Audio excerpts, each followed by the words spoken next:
For the second time in the past 4 years, the Philadelphia 76ers and the Brooklyn Nets will face off in the first round of the NBA playoffs. Game 1 is scheduled for Saturday at 1 p.m. at the Wells Fargo Center in South Philly.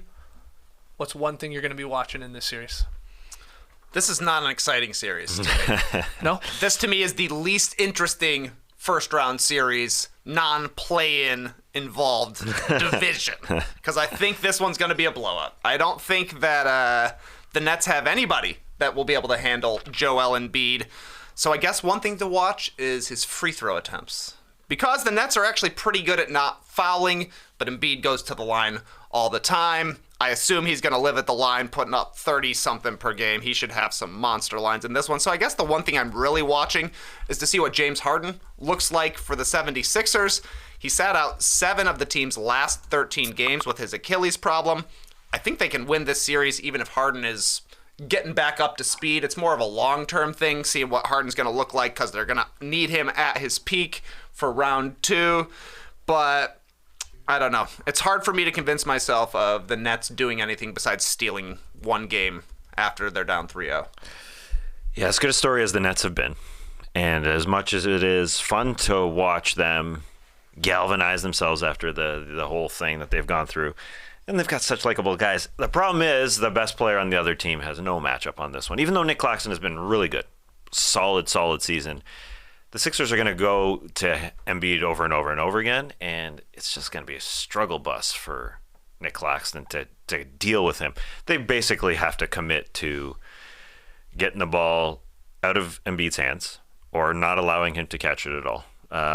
There's been some templates recently by other teams playing the Sixers, play in zone to take away Embiid from the nail or take away the pocket passes from James Harden, just basically don't allow them to go to Embiid. And that's the good thing if you're playing the Sixers and Doc Rivers, you know they're just going to get Embiid the ball around the free throw line.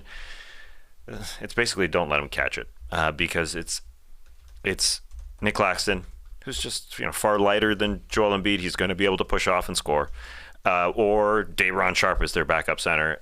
He's going to be he's too young to be able to handle Embiid, and Embiid's just a freaking MVP. So they don't have the personnel. Mm-hmm. They haven't had the personnel in years past, and they weren't ready for this. So that's obviously the biggest issue. Possession after possession after possession, that's what the Sixers do. So it's going to be tough.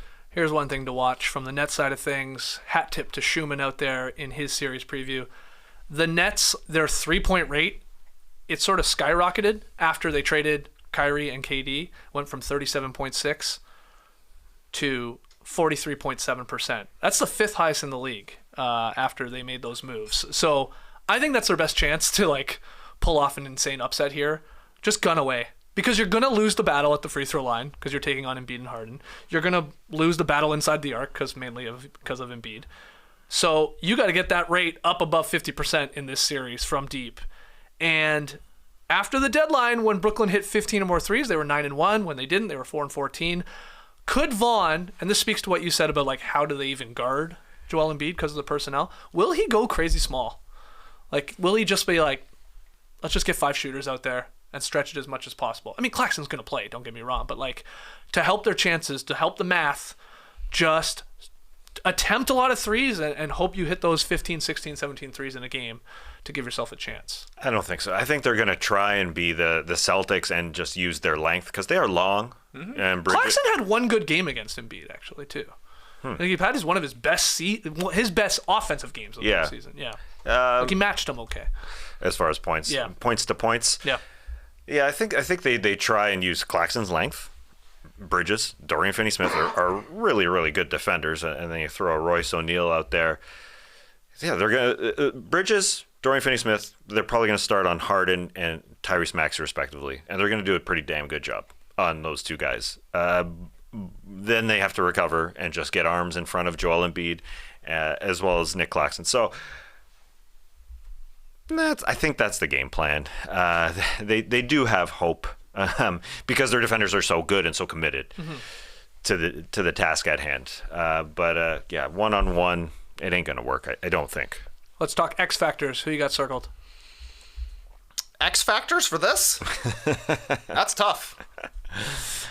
Like, what's an X factor? Mikal Bridges going off, scoring a 40-point game? Like, that's the X factor to me, is if the Nets can win the turnover battle and hit a bunch of threes. That's the only possible upset in this, and that would be a one-game thing to me. I suppose Spencer Dinwiddie That's who I have. could be a bit of an X factor here.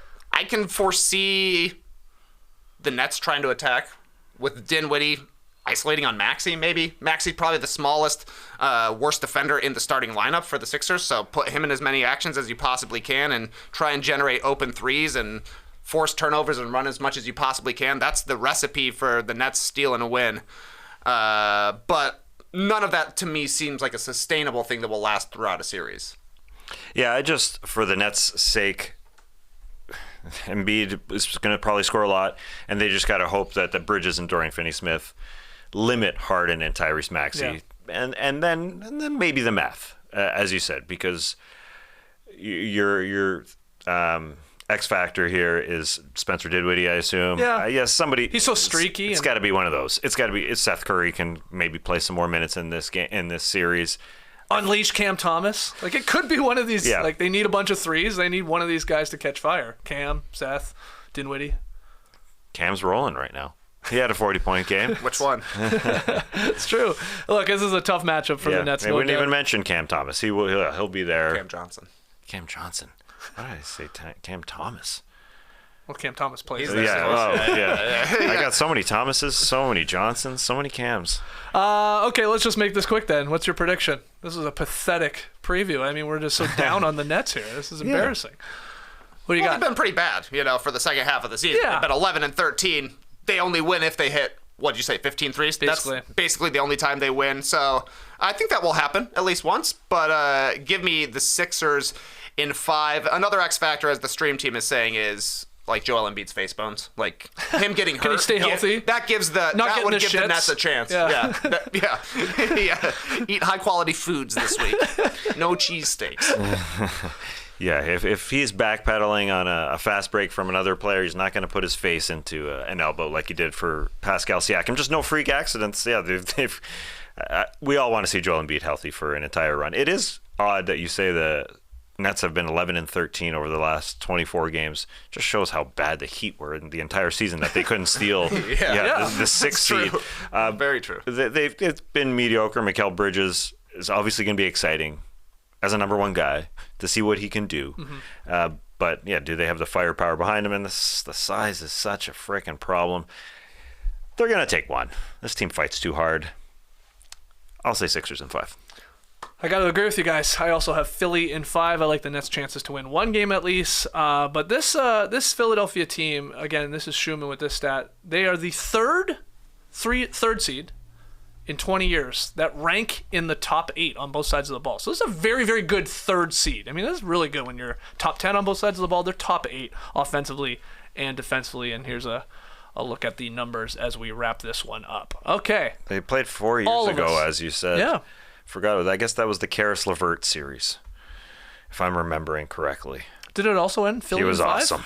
Yeah, Yeah. it was Philly in 5. All right, let's hear from everybody out there. What's your prediction for the Sixers-Nets first-round series, which starts this weekend? Let us know in the comments below.